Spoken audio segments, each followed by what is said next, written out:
Hello मेरे प्यारे students, क्या हाल चाल। हमें उम्मीद है आप सब स्वस्थ होंगे, मस्त होंगे और आप सबकी तैयारी एकदम शानदार तरीके से चल रही होगी।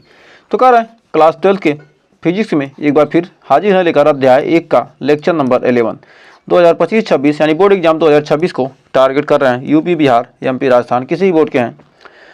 पढ़ रहे हैं वैद्युतावेश तथा क्षेत्र। इस चैप्टर के सारे टॉपिक को हम एकदम शानदार तरीके से कवर करेंगे, कोई टॉपिक छूटने वाला नहीं है। तो इलेक्ट्रिक चार्ज एंड फील्ड, तो आज पढ़ने वाले हैं गॉस के प्रमेय व उसके अनुप्रयोग के बारे में। कुछ टॉपिक आज पढ़ेंगे, बाकी जो बचेगा आगे पढ़ते रहेंगे। कोचिंग की ज़रूरत खत्म, क्योंकि आपको यहाँ पर सारे टॉपिक पढ़ाए जा रहे हैं।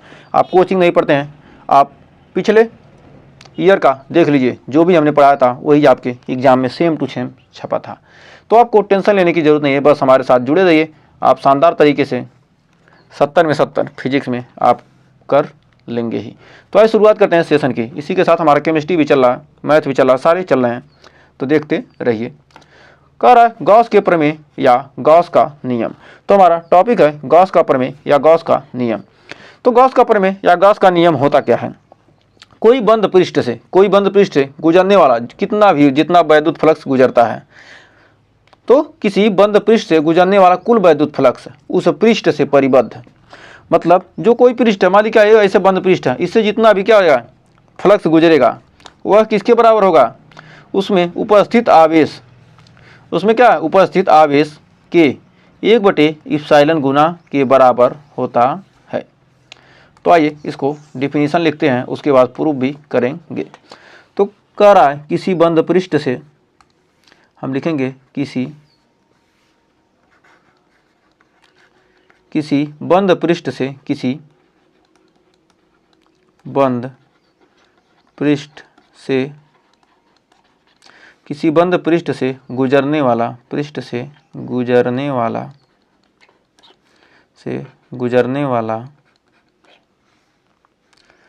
कुल वैद्युत फ्लक्स, कुल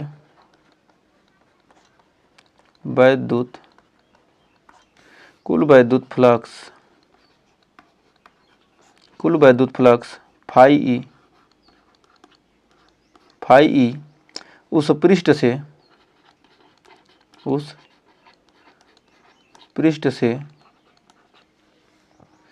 परिबद्ध कुल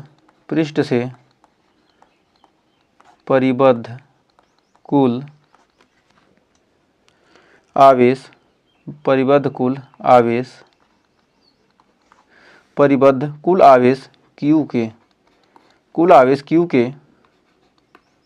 कुल आवेश के 1/ε0 गुने के बराबर होता है, गुने के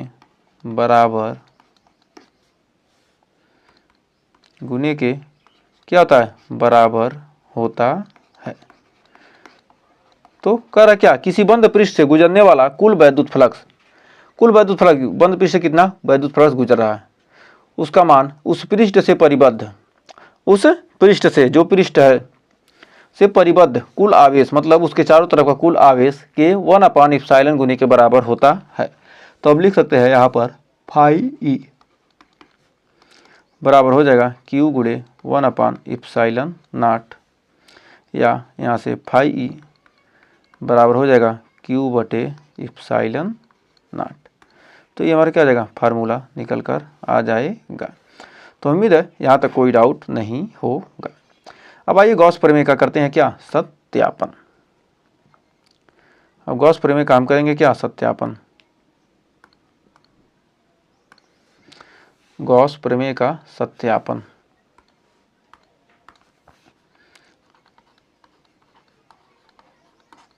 गॉस की प्रमेय, कहीं गॉस लिखा होता है, कहीं गॉस लिखा हो तो टेंशन मत लीजिए, कुछ भी कहिए। गॉस की प्रमेय का सत्यापन। तो आइए गॉस के प्रमेय का क्या करते हैं, सत्यापन करते हैं। तो गॉस के प्रमेय का हम क्या करेंगे, सत्यापन करने वाले हैं एकदम शानदार तरीके से। तो मान लेते हैं क्या, ये कोई बंद पृष्ठ है,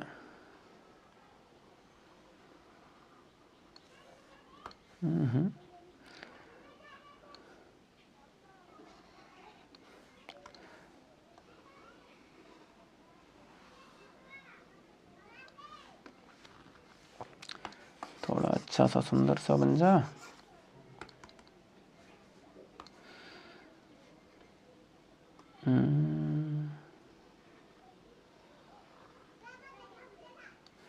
चलिए कोई बात नहीं, कैसे ही बने, हमें क्या करना है बॉस, आपको फार्मूले से मतलब होना चाहिए।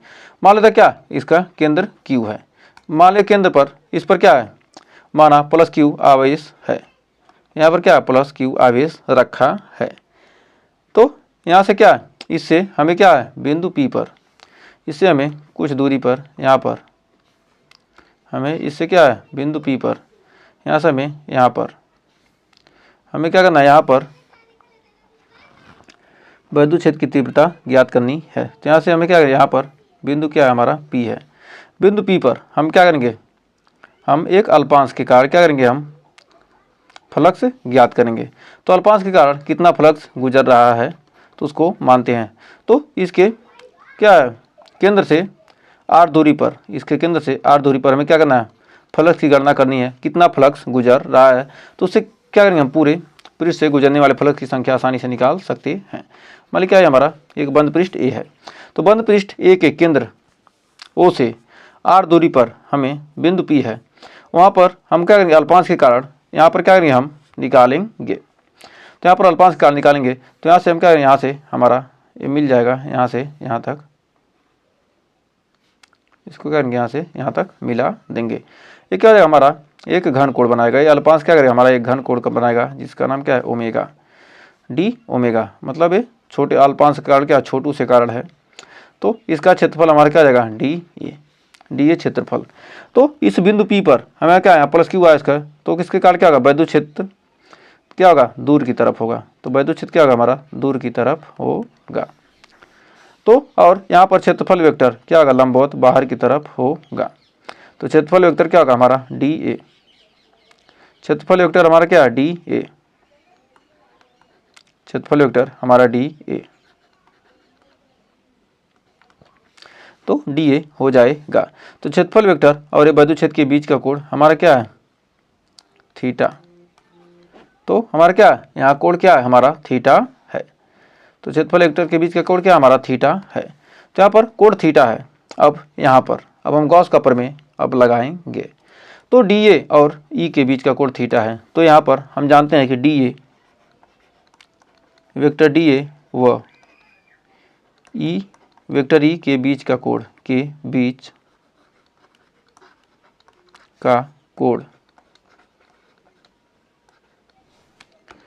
का कोण क्या है थीटा है। बीच का कोण क्या है थीटा है। जब बीच का कोण थीटा है तो हमारा यहाँ से डी फाई ई बराबर हो जाएगा E dot vector D A. तो E dot vector D A हो जाएगा। तो यहाँ से डी फाई ई बराबर हो जाएगा E D A cos theta. E D ए क्या हो जाएगा E D A cos theta. इसको मान लेते हैं समीकरण 1। तो प्लस क्यू आयस्कार बिंदु P पर हम वैद्युत क्षेत्र निकालेंगे। तो प्लस क्यू आयस्कार बिंदु P पर वैद्युत क्षेत्र प्लस क्यू आवेश के कारण आवेश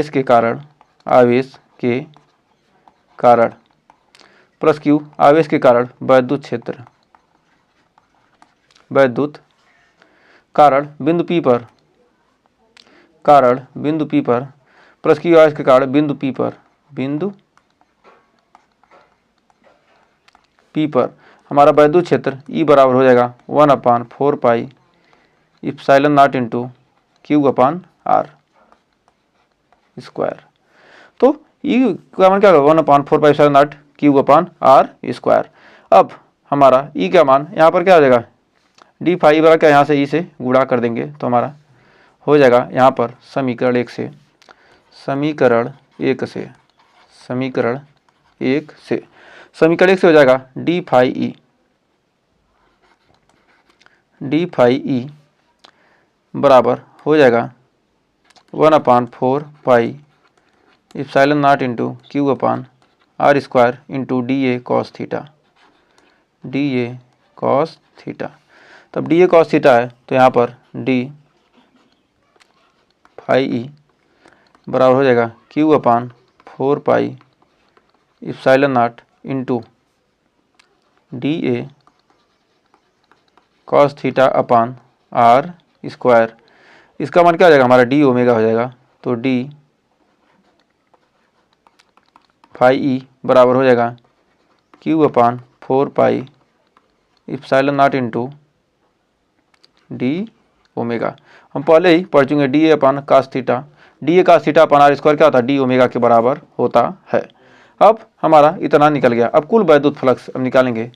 कुल वैद्युत फ्लक्स, कुल वैद्युत फ्लक्स, कुल वैद्युत फ्लक्स, कुल वैद्युत फ्लक्स हमारा क्या हो जाएगा फाई ई। फाई ई बराबर हो जाएगा close integration D phi E, D phi E. तो हमारा फाई ई का मान निकल के आ जाएगा। तो यहाँ पर फाई ई का मान यहाँ हो जाएगा क्लोज इंटीग्रेशन क्यू अपान डी फाई का मान कितना हमारा Q upon 4 pi epsilon not into D omega. तो हमारा यहाँ पर आ जाएगा कितना हो जाएगा Q upon 4 pi epsilon not close integration D omega, और यहाँ पर आ जाएगा कितना हमारा आ जाएगा ओमेगा। तो यहाँ से फाई ई का मान निकल कर आ जाएगा, यहाँ से फाई ई का मान निकल के जाएगा Q upon 4 pi epsilon not into omega. Omega बराबर होता है कितना 4 पाई, ओमेगा बराबर हम जानते हैं कितना हो जाएगा 4 पाई। तो ओमेगा बराबर हो जाएगा 4 पाई। तो हमारा फाई ई बराबर हो जाएगा Q upon 4 pi epsilon not into 4 पाई। तो 4 पाई से 4 पाई कट गया और हमारा फाई ई का मान निकल के आएगा Q upon epsilon not, Q upon epsilon not यहाँ पर आ गया। तो यदि क्या हो, यदि बंद पृष्ठ में क्या हो यन आवेश हो, अनेक आवेश हो, यदि बंद पृष्ठ में यदि बंद पृष्ठ में यदि बंद पृष्ठ में के भीतर, यदि बंद पृष्ठ के भीतर अनेक आवेश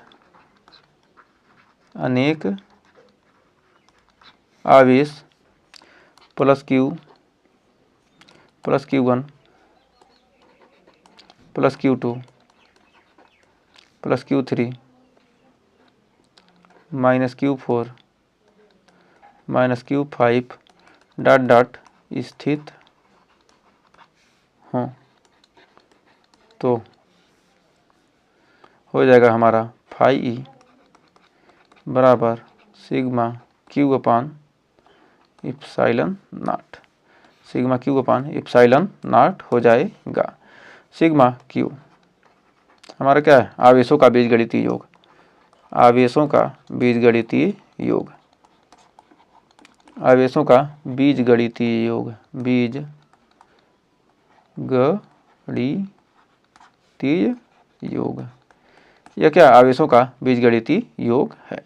तो उम्मीद है यहाँ तक आपको गॉस प्रमेय अच्छे से क्लियर हो गया होगा, आप प्रूफ भी करना सीख चुके होंगे। तो आइए बढ़ते हैं आगे। अब गॉस प्रमेय का अनुप्रयोग आइए देखते हैं। तो गॉस प्रयोग के एप्लीकेशन ऑफ गॉस थ्योरम। तो आइए सबसे पहले फर्स्ट एप्लीकेशन देखते हैं। तो देखिए गॉस का प्रमेय का अनुप्रयोग है हमारा अनंत लंबाई की एक समान आवेशित सीधे तार के निकट वैद्युत क्षेत्र की तीव्रता निकालना है। अनंत लंबाई की एक समान आवेशित सीधे तार के निकट हमें वैद्युत क्षेत्र की तीव्रता ज्ञात करनी है।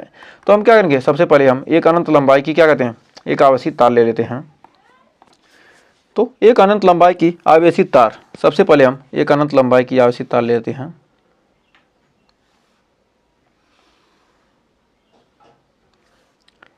ये हमारी क्या है एक अनंत लंबाई का क्या है एक आवेशित तार है, एक सीधा आवेशित तार है। इसके निकट हमें क्या करना है वैद्युत क्षेत्र की तीव्रता निकालनी है। तो एक हमारा क्या है एक समान रूप से आवेशित है, या तो प्लस या नेगेटिव कोई भी चार्ज लेते हैं। अब इसके चारों तरफ हमें क्या करना वैद्युत क्षेत्र की तीव्रता निकालनी है। तो इससे हम जानते हैं क्या आर दूरी पर हमें क्या करना है वैद्युत क्षेत्र की तीव्रता निकालनी है। तो यहाँ पर हमारा हो जाएगा तो इसके चारों तरफ क्या है, हमें वैद्युत क्षेत्र की तीव्रता ज्ञात करनी है। तो हम इसके चारों तरफ क्या है, एक गॉसियन बेलन की क्या कहते हैं हम कल्पना कर लेते हैं। तो इसके चारों तरफ क्या करेंगे, हम एक बेलन मान लेते हैं। तो इसके चारों तरफ हम एक बेलन की कल्पना कर लेते हैं। एक सेकंड। तो इसके चारों तरफ क्या करें, हम एक बेलन की क्या कहते हैं कल्पना कर लेते हैं।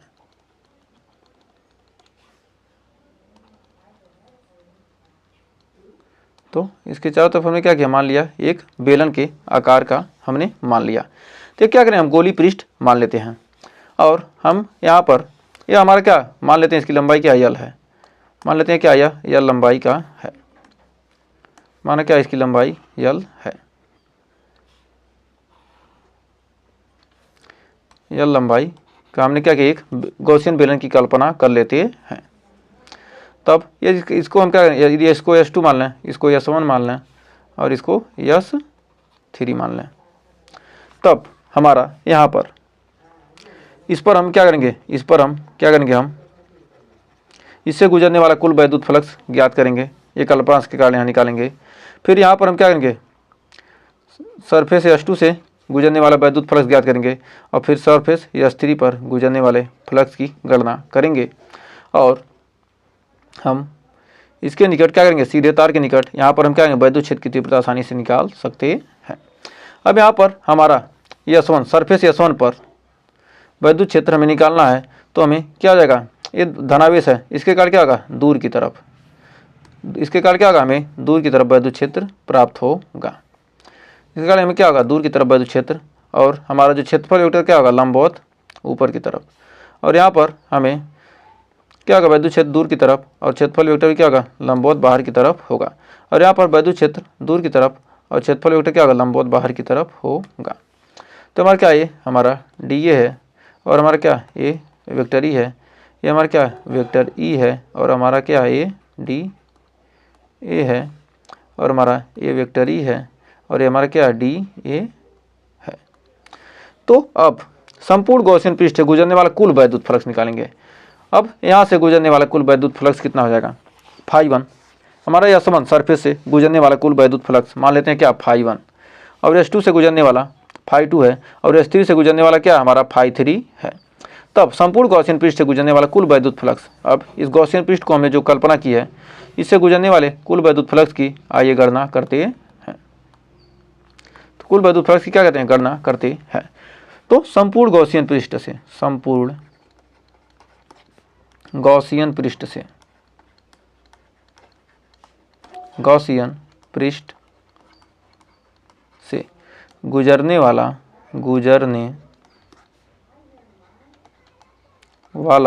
कुल वैद्युत फ्लक्स, कुल वैद्युत फ्लक्स,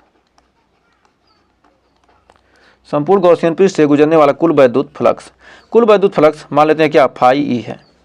φE बराबर हो जाएगा φ1 प्लस φ2 प्लस φ3। तो φ1 से गुजरने वाला वैद्युत फ्लक्स यहाँ पर φE बराबर हो जाएगा। तो φ1 से गुजरने वाला हमारा क्लोज इंटीग्रेशन φ1 बराबर हो जाएगा surface S1 EDA vector EDA plus φ2 क्या हो जाएगा हमारा S2 वेक्टर EDA, फिर हमारा S3 सरफेस से हो जाएगा हमारा वेक्टर EDA। तो हमारा EDA हर जगह हो जाएगा। तो भाई बढ़ते हैं अगले पेज पर। अब यहाँ तक हमें φE बराबर हमारा EDA हो जाएगा, क्या EDA cos थीटा होता था, हमारा φE बराबर हो जाएगा, यहाँ से φE बराबर हो जाएगा क्लोज इंटीग्रेशन सरफेस S1 से, तो हमारा हो जाएगा EDA cos theta, EDA cos theta plus surface S2 से EDA cos theta plus surface S3 से हमारा हो जाएगा EDA cos थीटा। अब E और DA के बीच का कोण, यहाँ पर हमारा S1 पर क्या 90 डिग्री है, यहाँ पर क्या, यहाँ पर 0 डिग्री है और यहाँ पर भी 90 डिग्री है। तो यहाँ पर हमारा थीटा बराबर क्या हो जाएगा, हमारा यहाँ पर थीटा बराबर क्या होगा, S1 पर हमारा 90 डिग्री, तो हमारा हो जाएगा S1 पर EDA cos 90 प्लस S2 पर ई D A cos 0 plus S3 पर ई डी ए कास 90। तो कास 90 का मान कितना होता है हमारा 0। तो हमारा यहाँ से फाई ई का मान निकल कर आ जाएगा कितना, फाई ई बराबर निकल कर आ जाएगा, तो यहाँ पर हो जाएगा E D A cos 90 plus E D A cos 0। अब यहाँ पर क्या कास 90 का मान कितना आ जाएगा हमारा 0। तो यहाँ पर S1 पर हमारा क्या आ जाएगा ई डी ए गुणे 0 प्लस यहाँ पर S2 पर हो जाएगा ई डी ए कास 90 का मान कितना आ जाएगा हमारा, कास 0 का मान 1 प्लस S3 हो जाएगा ई डी ए कास 0 का मान, कास 90 का मान कितना आ जाएगा हमारा हो जाएगा 0। तो ई डी ए गुणे 0। तब ये तो इतना और ये क्या होगा 0 हो गया। अब बाकी बचा कितना हमारा हो जाएगा फाई ई बराबर यहाँ से हो जाएगा 0 प्लस इंटीग्रेशन S2 ई डी ए का 0 का मान कितना हो जाएगा हमारा 1 और प्लस 0, ये 0 ये हो गया और ये 0।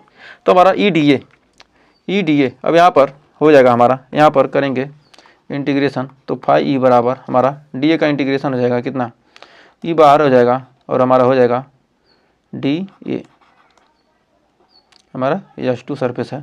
तो डी ए हमारा क्षेत्रफल हो जाएगा फाई ई बराबर हमारा हो जाएगा ई डी ए का हो जाएगा कितना ए हमारा क्या वक्र पृष्ठीय क्षेत्रफल है, वक्र पृष्ठ का पृष्ठीय क्षेत्रफल, वक्र पृष्ठ का पृष्ठीय क्षेत्रफल, पृष्ठीय क्षेत्रफल।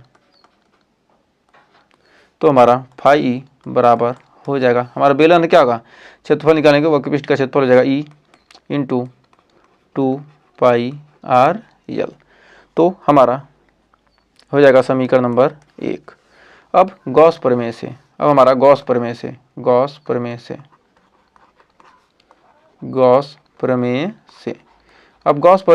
हम जानते हैं कि फाई ई बराबर हो जाएगा क्यू अपान इप्सिलॉन नॉट। तो हमारा यहाँ से फाई ई का मान निकल के हो जाएगा हमारा क्यू बराबर क्या था लैम्डा एल।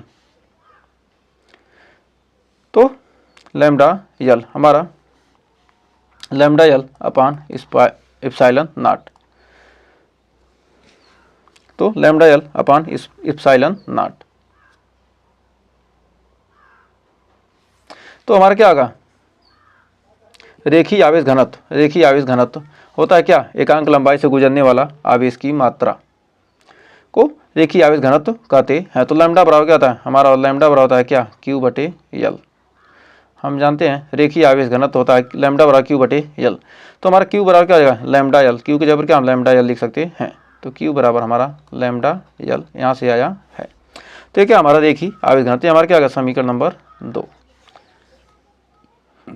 तो ये हो गया समीकरण नंबर 2। अब समीकरण 1 व 2 से, समीकरण 1 व 2 से तो हमारा ई इंटू 2 पाई आर एल बराबर lambda L upon epsilon not. तो यहाँ पर काटेंगे तो एल से एल हमारा क्या जाएगा कट जाएगा और हमारा यहाँ से ई का मान निकल कर आ जाएगा कितना,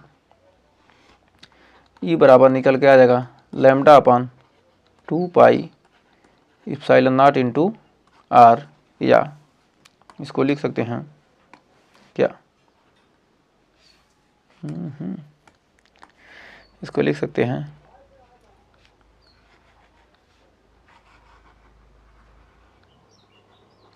तो इसको लिख सकते हैं ई बराबर 2 लैम्डा, 2 से ऊपर नीचे गुणा करते हैं 2 lambda upon 4 pi epsilon not into R, या ई बराबर लिख सकते हैं 1 upon 4 pi epsilon not into 2 lambda upon R, या इसको लिख सकते हैं ई बराबर 9 गुणे 10 का पावर 9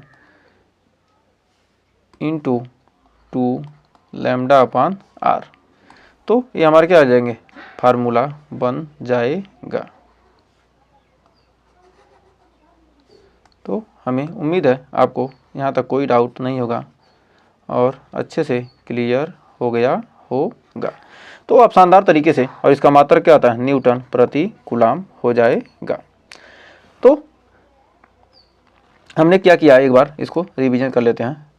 तो हमने क्या किया, हमने क्या किया, एक अनंत लंबाई का आवेशित चालक तार लिया, सीधा तार लिया, उसके चारों तरफ क्या हमने एक गॉसियन बेलन की क्या करें, हमने कल्पना कर लिया इसके चारों तरफ।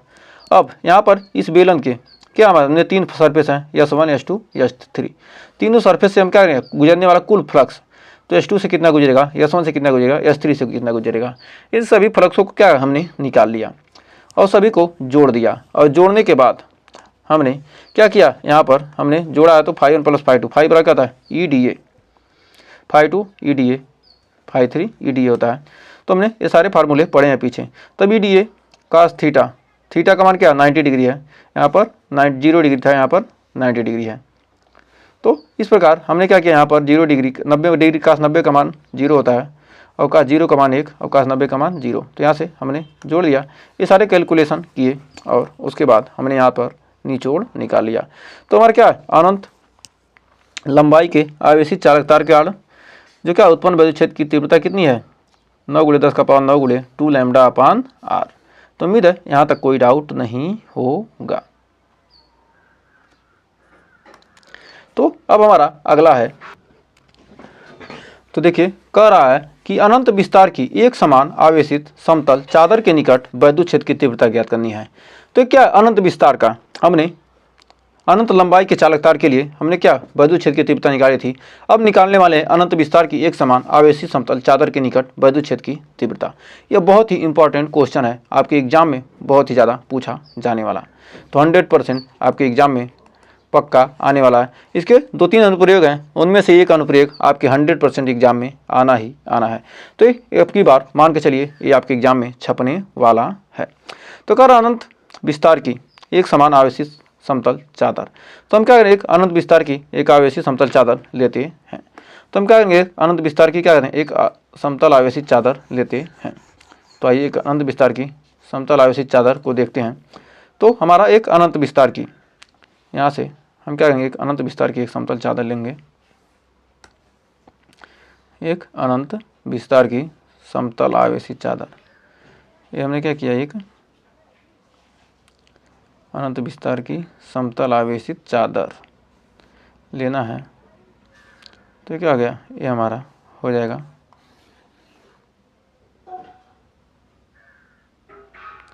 तो क्या गई हमारी हो गई क्या, अनंत विस्तार की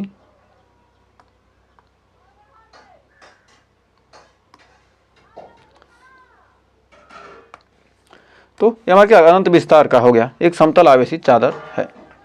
तो यह है हो जाएगा ABCD,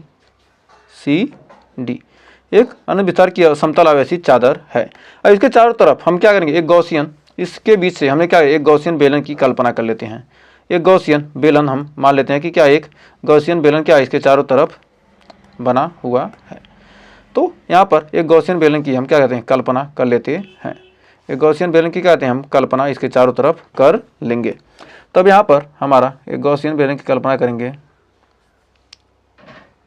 एक हमने क्या किया, एक गॉसियन बेलन की हमने क्या करी, कल्पना कर ली। तो इसके हमें कितने पृष्ठ प्राप्त होंगे, इस पर क्या आवेश क्या समान रूप से वितरित है, इस पर क्या है, आवेश समान रूप से वितरित है, इस पर क्या आवेश समान रूप से क्या समतल आवेशित चादर है। तो मतलब क्या आवेश समान रूप से क्या इस पर, इस चादर पर वितरित है। तो यहाँ पर क्या आएगा, इस पर कितने पृष्ठ बनेंगे, इस पर 3 पृष्ठ बनने वाले हैं। ये हमारा क्या हो जाएगा, ये हमारा हो जाएगा पृष्ठ S1, कौन सा हो जाएगा हमारा, हो जाएगा ये S1 पृष्ठ, और ये हमारा हो जाएगा S2, और ये हो जाएगा हमारा S3। तो इसके केंद्र से हमारे क्या है, केंद्र से एक हमारी रेखा गुजरेगी, तो केंद्र से गुजरेगी। तो हमारा क्या ये धनावेश है, तो धनावेश के कारण हमारा यहाँ पर बिंदु O है, इसका केंद्र क्या है O। तो धनावेश के कारण हमें विद्युत क्षेत्र कहाँ प्राप्त होगा, तो धनावेश के कारण हमें विद्युत क्षेत्र हमारा यह स्थिति पर वैद्युत क्षेत्र की दिशा क्या होगी, धनावेश कार्य क्या होती है, दूर की तरफ होती है, तो यहाँ पर दूर की तरफ हो जाएगा। और यहाँ पर क्षेत्रफल वेक्टर भी क्या होगा, हमारा दूर की तरफ होगा। तो क्षेत्रफल वेक्टर भी क्या होगा, दूर की तरफ होगा। अब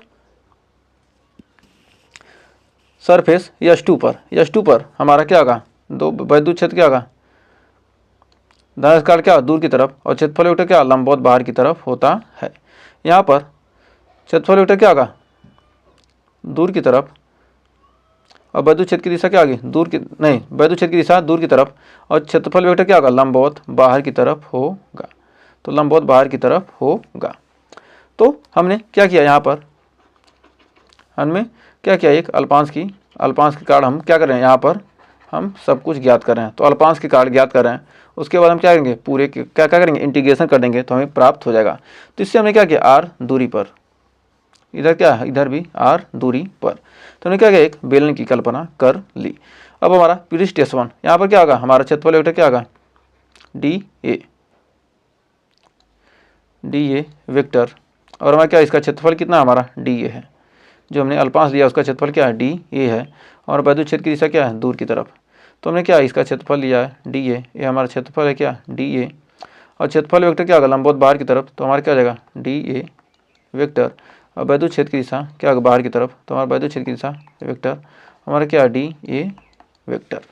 अब यदि आपको फिगर अच्छे से समझ में आ गया तो आप क्या कर सकते हैं, डेरिवेशन कर सकते हैं। तो हमने क्या किया, हमने एक क्या किया, अनंत विस्तार का एक आवेशित हमने चादर ले लिया, उस पर धनावेश वितरित है। तो इसके यहाँ पर क्या, हमने एक गॉसियन पृष्ठ की क्या की, हमने यहाँ से r दूरी पर हमें क्या करना, इस हमारा अनंत विस्तार की समतल चादर के निकट मान लेते हैं r दूरी पर, r दूरी हमने क्या किया, मान लिया यहाँ से r दूरी पर हमें क्या करना है, वैद्युत क्षेत्र की तीव्रता ज्ञात करनी है। तो यहाँ से r दूरी इधर भी ले सकते हैं और इधर भी ले सकते हैं। तो इसके कारण हमारा क्या बनेगा, एक ये सरफेस बनेगा, एक कर्व बनेगा, एक कर्व सरफेस दो बनेंगे, और एक सपाट सरफेस बनेगा। इसके द्वारा हम क्या करेंगे, हम एक गॉसियन पृष्ठ की क्या करेंगे, हम एक कल्पना कर लेते हैं। तो हम क्या करेंगे, गॉसियन पृष्ठ के गॉसियन बेलन की क्या कल्पना करते हैं, उसके आधार पर हम क्या करेंगे, इसके निकट हम वैद्युत क्षेत्र की तीव्रता निकालेंगे। तो फिगर तो अच्छे से समझ में आ गया होगा। तो अब आइए इसका डेरिवेशन करते हैं। तो सबसे हमने पहले क्या किया है, माना एक समतल आवेशित चादर है, माना एक समतल आवेशित चादर, माना एक समतल आवेशित चादर, समतल आवेशित चादर, माना एक समतल आवेशित चादर जिस पर प्लस Q आवेश, जिस पर क्या है, प्लस Q आवेश एक समान रूप से वितरित है, Q आवेश एक समान रूप से वितरित है, एक समान रूप से वितरित है। एक समतल आवेशित चादर जिस पर आवेश क्या, एक समान रूप से वितरित है, एक समान रूप से क्या वितरित है, जिसका पृष्ठीय आवेश घनत्व, जिसका पृष्ठीय आवेश घनत्व,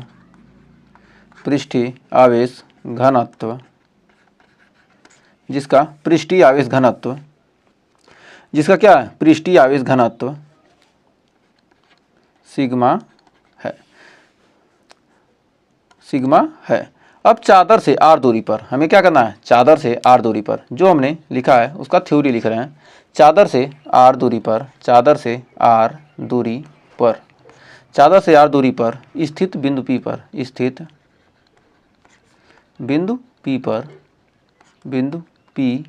पर वैद्युत क्षेत्र की तीव्रता ज्ञात करनी है। बिंदु P पर वैद्युत क्षेत्र की तीव्रता ज्ञात करनी है, वैद्युत क्षेत्र की तीव्रता ज्ञात करनी है, r दूरी पर हमें क्या करना है, वैद्युत क्षेत्र की तीव्रता ज्ञात करनी है। अब हमने यहाँ पर क्या, तीन पृष्ठ, ये हमारा क्या होगा, एक इससे φ1 गुजरेगा, इससे क्या होगा φ1 गुजरेगा, इससे φ2 और इससे φ3। तो मतलब क्या होगा, तीन फ्लक्स, मतलब इससे गुजरने वाला फ्लक्स, फिर इससे गुजरने वाला, फिर इससे गुजरने वाला। तो तीनों का हम कुल वैद्युत फ्लक्स आसानी से निकाल सकते हैं। तो हमारा हो जाएगा यहाँ पर संपूर्ण गॉसियन पृष्ठ से, संपूर्ण लिख सकते हैं, संपूर्ण गॉसियन पृष्ठ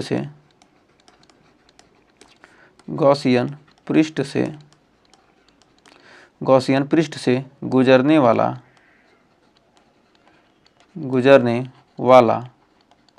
कुल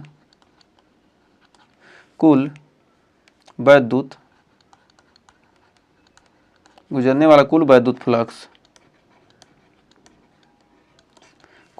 फ्लक्स फाई ई बराबर हो जाएगा phi 1 plus phi 2 plus phi 3। अब हमारा फाई ई बराबर यहाँ से निकलेगा कितना, हमारा हो जाएगा क्लोज इंटीग्रेशन फाई 1 के लिए हमारा क्लोज इंटीग्रेशन मतलब क्या, बंद सरफेस तो है नहीं, तो हमारा क्या फाई 1 के लिए हमारा सरफेस लेंगे क्या S1, तो हमारा सरफेस S1 लेंगे, हमारा क्या S1 है, तो हमारा ई डी ए तो हमारा हो जाएगा E vector E dot D A plus फिर सरफेस S2 लेंगे, तो ये भी क्या हो जाएगा ई डॉट डी ए, फिर सरफेस लेंगे S3, ये भी हो जाएगा E dot D A vector. अब हमारा यहाँ से फाई ई बराबर निकल कर आ जाएगा, सरफेस S1 के लिए हमारा हो जाएगा E D A cos theta plus हो जाएगा S2 के लिए हो जाएगा E D A cos theta plus S3 के लिए हो जाएगा S3 E D A cos theta. तो ई डी ए कास थीटा हो जाएगा, इसको थोड़ा सा छोटा करके एडजस्ट कर लेते हैं। Good, next. अब इतना करने के बाद तो हमारा सरफेस S1 के लिए हमारा ई और डी ए एक ही दिशा में है, तो क्या होगा, थीटा का मान 0 हो जाएगा। यहाँ पर क्या हो जाएगा थीटा, यहाँ पर कितना हो जाएगा हमारा थीटा बराबर 0 डिग्री, और यहाँ पर हमारा क्या थीटा बराबर 90 डिग्री, और यहाँ पर क्या है हमारा थीटा बराबर 0 डिग्री। तो अब यहाँ तक, अब यहाँ पर हम आसानी से S1 के लिए हम लिख सकते हैं फाई बराबर integration S1 E D A cos 0 degree plus S2 के लिए E D A cos 90 degree plus S3 के लिए E D A cos 0 degree.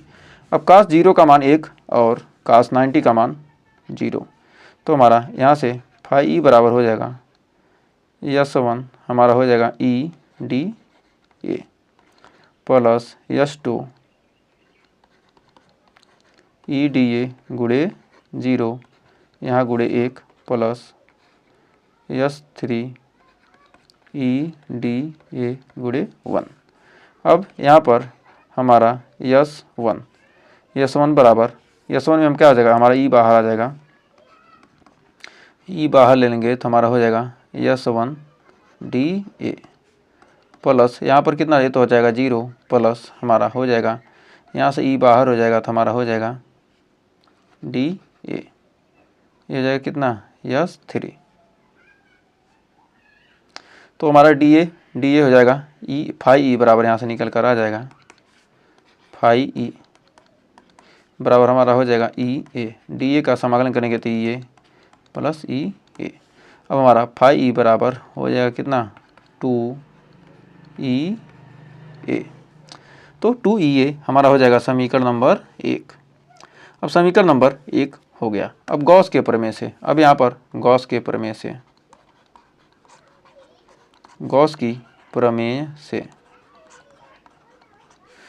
से हमारा फाई ई बराबर हो जाएगा Q अपान इप्सिलॉन नॉट। तो हमारा चूंकि हम जानते हैं सिग्मा हमारा क्षेत्रफल आवेश घनत्व हमारा हो जाएगा सिग्मा बराबर होता है Q बटे A। सिग्मा बराबर होता है क्यू बटे ए, तो हमारा क्यू बराबर हो जाएगा सिग्मा इंटू ए। अब फाई ई बराबर हो जाएगा कितना, फाई ई बराबर सिग्मा ए बटे इप्सिलॉन नॉट, समीकरण 2। अब समीकरण 1 व 2 से, समीकरण 1 व 2 से, तो हमारा सिग्मा ए बटे इप्सिलॉन नॉट बराबर हमारा 2E ए, ए से हमारा क्या जाएगा, ए से कट जाएगा और हमारा ई का मान निकल कर आ जाएगा, ई बराबर हो जाएगा सिग्मा अपान 2 इप्सिलॉन नॉट। तो ई बराबर हमारा कितना हो जाएगा, सिग्मा अपान 2 इप्सिलॉन नॉट। ई बराबर हमारा कितना हो जाएगा, ई सिग्मा अपान 2 इप्सिलॉन नॉट। तो हमें उम्मीद है इस को आपने अच्छे तरीके से प्रूफ कर लिया होगा और अच्छे तरीके से आप अनंत विस्तार के समतल चादर के लिए वैद्युत क्षेत्र ई का मान होता है सिग्मा अपान 2 इप्सिलॉन नॉट होता है। तो उम्मीद है यहाँ तक आपको कोई डाउट नहीं होगा और अच्छे से क्लियर हो गया होगा। तो आज के लिए बस इतना ही। यदि आपको सेशन यहाँ तक अच्छा लगा हो, सेशन पसंद आया हो, तो सेशन को लाइक शेयर करके चैनल को सब्सक्राइब जरूर कीजिएगा, क्योंकि इसके आगे का जो क्या है बहुत ही शानदार एक समान आवेशित पतले गोली कोश के कारण वैद्युत क्षेत्र की तीव्रता निकालने वाले हैं। नेक्स्ट वीडियो में एकदम बेहतरीन तरीके से हम आपको समझाने वाले हैं। तो आज के लिए बस इतना ही, मिलेंगे नेक्स्ट वीडियो में, तब तक के लिए टेक केयर।